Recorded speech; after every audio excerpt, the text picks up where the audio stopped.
इस्लाम हमारा मजहब नहीं है, ये एक विदेशी कल्ट है, ये एक विदेशी मजहब है जो हमारे ऊपर थोपा गया है जबरन। हमारे पूर्वज हिंदू हुआ करते थे, हम उन्हीं पूर्वजों की संतान है। क्या सच में भारत में मुसलमान अब हिंदू धर्म अपनाने लगे हैं, या हम एक ऐसे सच के सामने खड़े हैं जिसे देखने की हिम्मत अभी तक किसी ने नहीं की? क्योंकि जो दिख रहा है वो सिर्फ खबर नहीं है, वो एक कहानी है, पहचान की, इतिहास की, और शायद एक ऐसे बदलाव की जिसकी शुरुआत हम अभी महसूस कर रहे हैं लेकिन समझ नहीं पा रहे। कल्पना कीजिए, एक छोटा सा कस्बा, दर्जनों लोग, सार्वजनिक फैसला, और अचानक पूरा देश सवाल पूछने लगता है। यह सिर्फ धर्म बदलने की बात नहीं है, यह उस खामोश सवाल की गूंज है जो सदियों से दबा हुआ था, हम असल में हैं कौन? और यहीं से चीजें उलझनी शुरू होती हैं, क्योंकि अगर कुछ लोग अपनी पहचान को दोबारा देख रहे हैं तो क्या ये अलग अलग घटनाएं हैं या किसी बड़े सामाजिक बदलाव की पहली आहट? और सबसे खतरनाक बात यह है कि शायद हम इस बदलाव को समझने में देर कर रहे हैं। सोशल मीडिया पर वायरल होते वीडियो, परिवारों के अंदर होने वाली खामोश बातें और इतिहास के अधूरे पन्ने, जब ये सब एक साथ जुड़ते हैं तो सिर्फ बहस नहीं बनती, नैरेटिव बनता है। और नैरेटिव सच से भी ज्यादा ताकतवर होता है।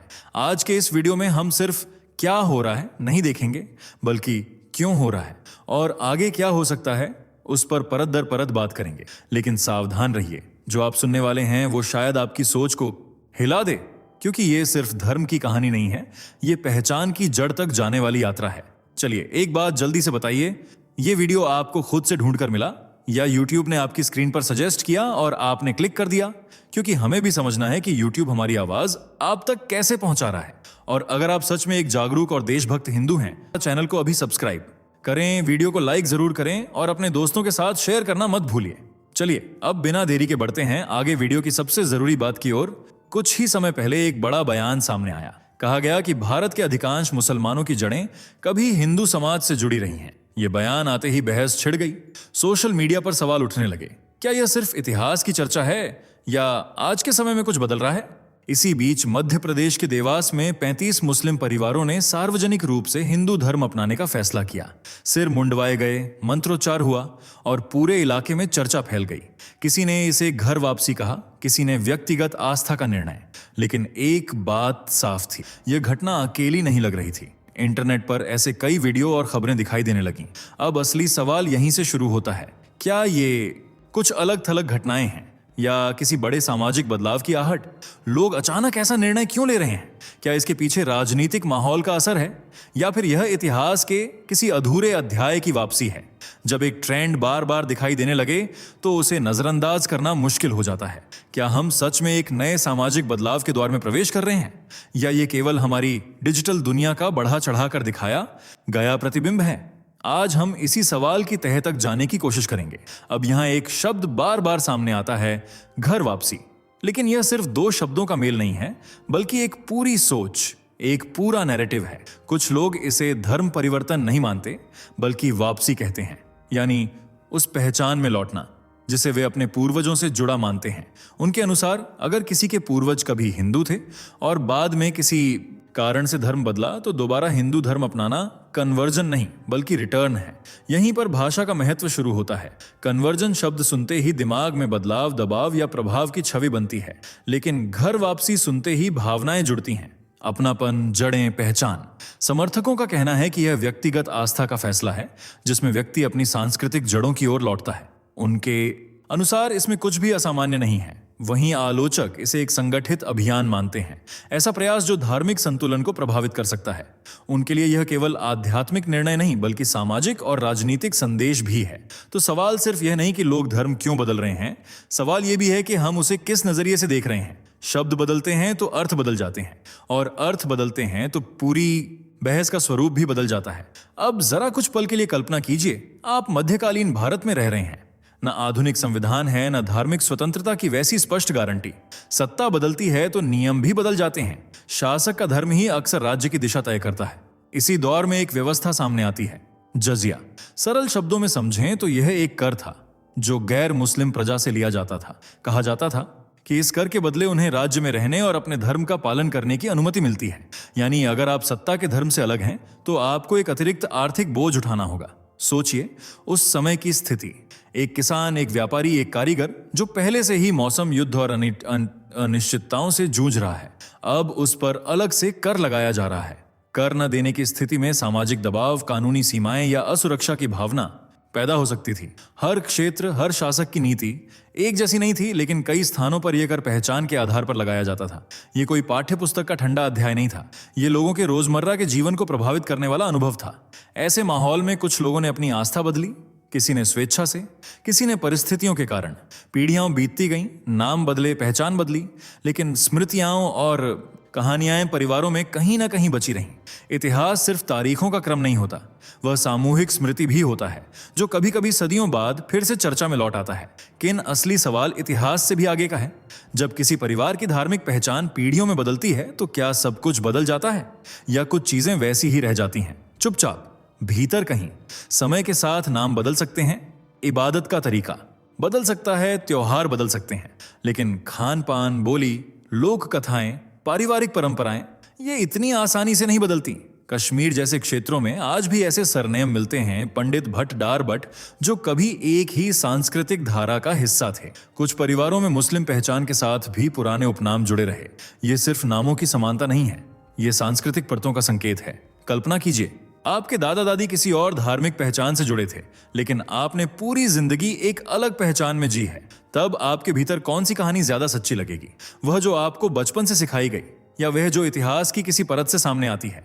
यही वह मनोवैज्ञानिक जगह है जहां भावनाएं उलझती हैं। पहचान सिर्फ आस्था नहीं होती, वह अपनापन भी होती है। और तब एक गहरा सवाल उठता है, अगर इतिहास आपका धर्म बदल दे तो क्या वह आपकी जड़ें भी बदल देता है?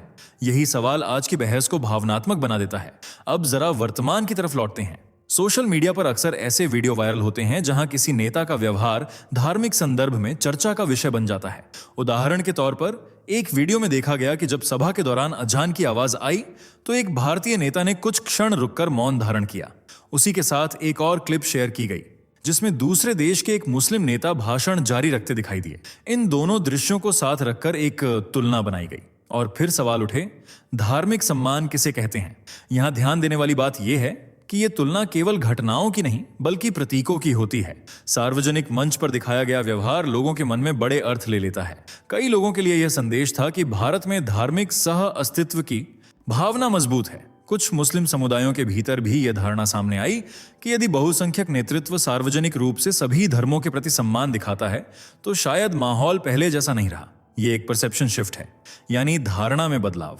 ये जरूरी नहीं कि हर व्यक्ति ऐसा ही सोचता हो, लेकिन जब ऐसे वीडियो बार बार सामने आते हैं तो तुलना अपने आप बनने लगती है और यहीं से एक मानसिक द्वंद्व पैदा होता है।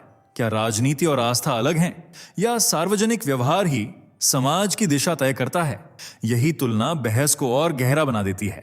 मध्य प्रदेश के एक छोटे से कस्बे में रहने वाला आरिफ खान हमेशा खुद को एक साधारण इंसान मानता था। उसकी एक छोटी सी कपड़ों की दुकान थी, 2 बच्चे थे और परिवार में सब कुछ सामान्य दिखता था। लेकिन पिछले कुछ वर्षों में उसके घर के भीतर एक अलग तरह की बातचीत शुरू हो चुकी थी। आरिफ के दादा अक्सर कहा करते थे कि उनके पूर्वज कभी किसी और परंपरा से जुड़े थे। बचपन में आरिफ ने इन बातों पर ध्यान नहीं दिया, लेकिन जब उसने अपने परिवार की पुरानी डायरी और कुछ दस्तावेज देखे तो उसके भीतर सवाल उठने लगे। क्या पहचान सिर्फ वही है जो हमें जन्म से मिलती है, या वह भी जो इतिहास के किसी मोड़ पर छूट गई? उसकी पत्नी नाजिया इस विषय पर बात करने से घबराती थी। उसे समाज का डर था, लोग क्या कहेंगे?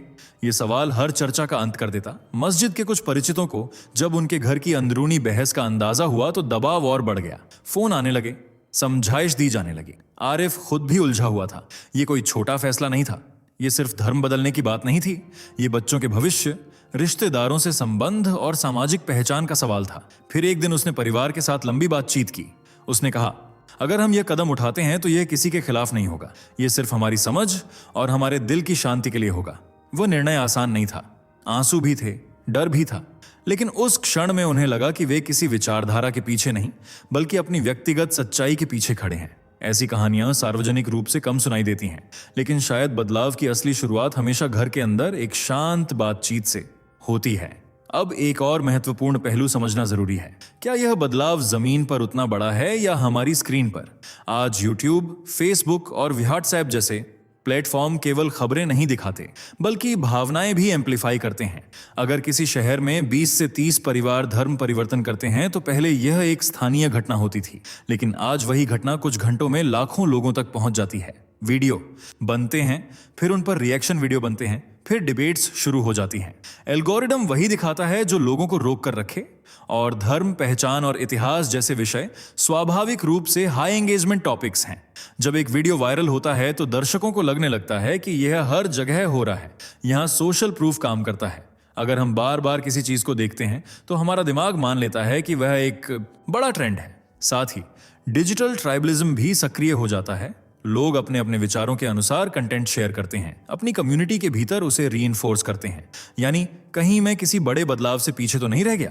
इस तरह एक घटना केवल घटना नहीं रहती, वह नैरेटिव बन जाती है, और नैरेटिव कभी कभी वास्तविकता से भी ज्यादा शक्तिशाली हो जाता है।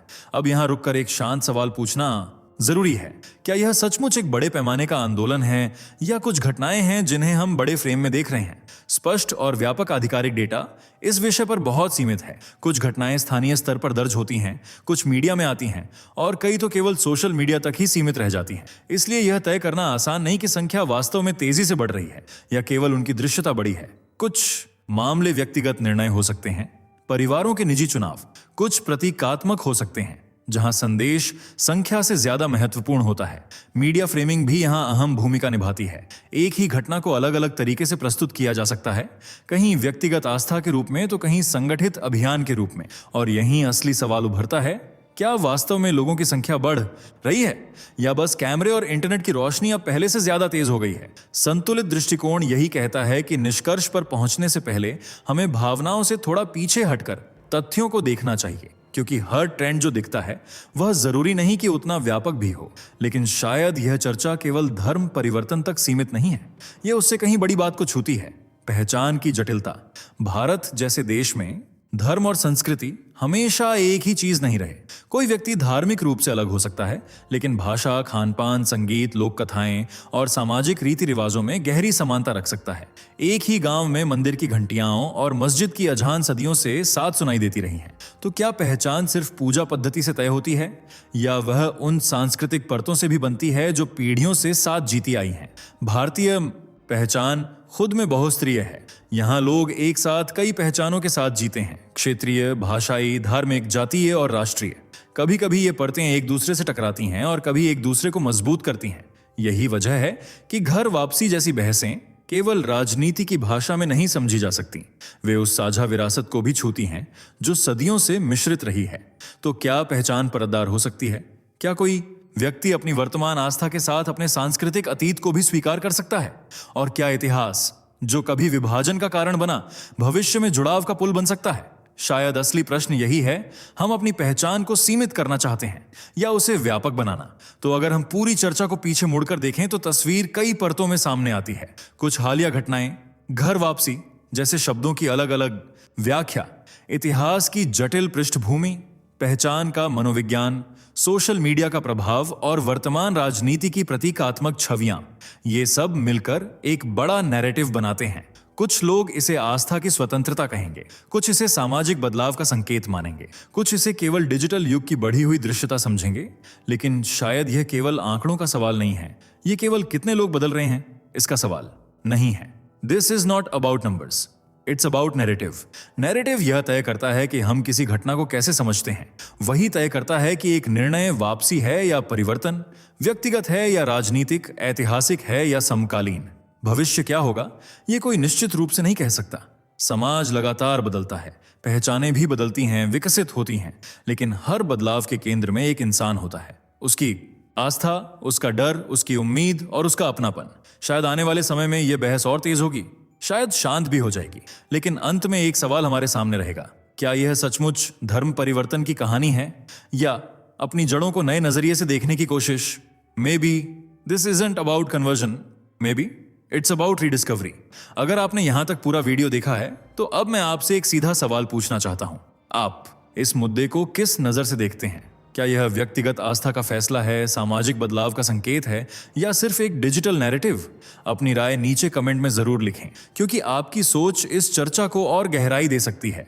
वीडियो पसंद आया हो तो लाइक करें, अपने दोस्तों के साथ शेयर करें, और ऐसे ही गंभीर और सोचने पर मजबूर करने वाले विषयों के लिए चैनल को सब्सक्राइब करना न भूलें।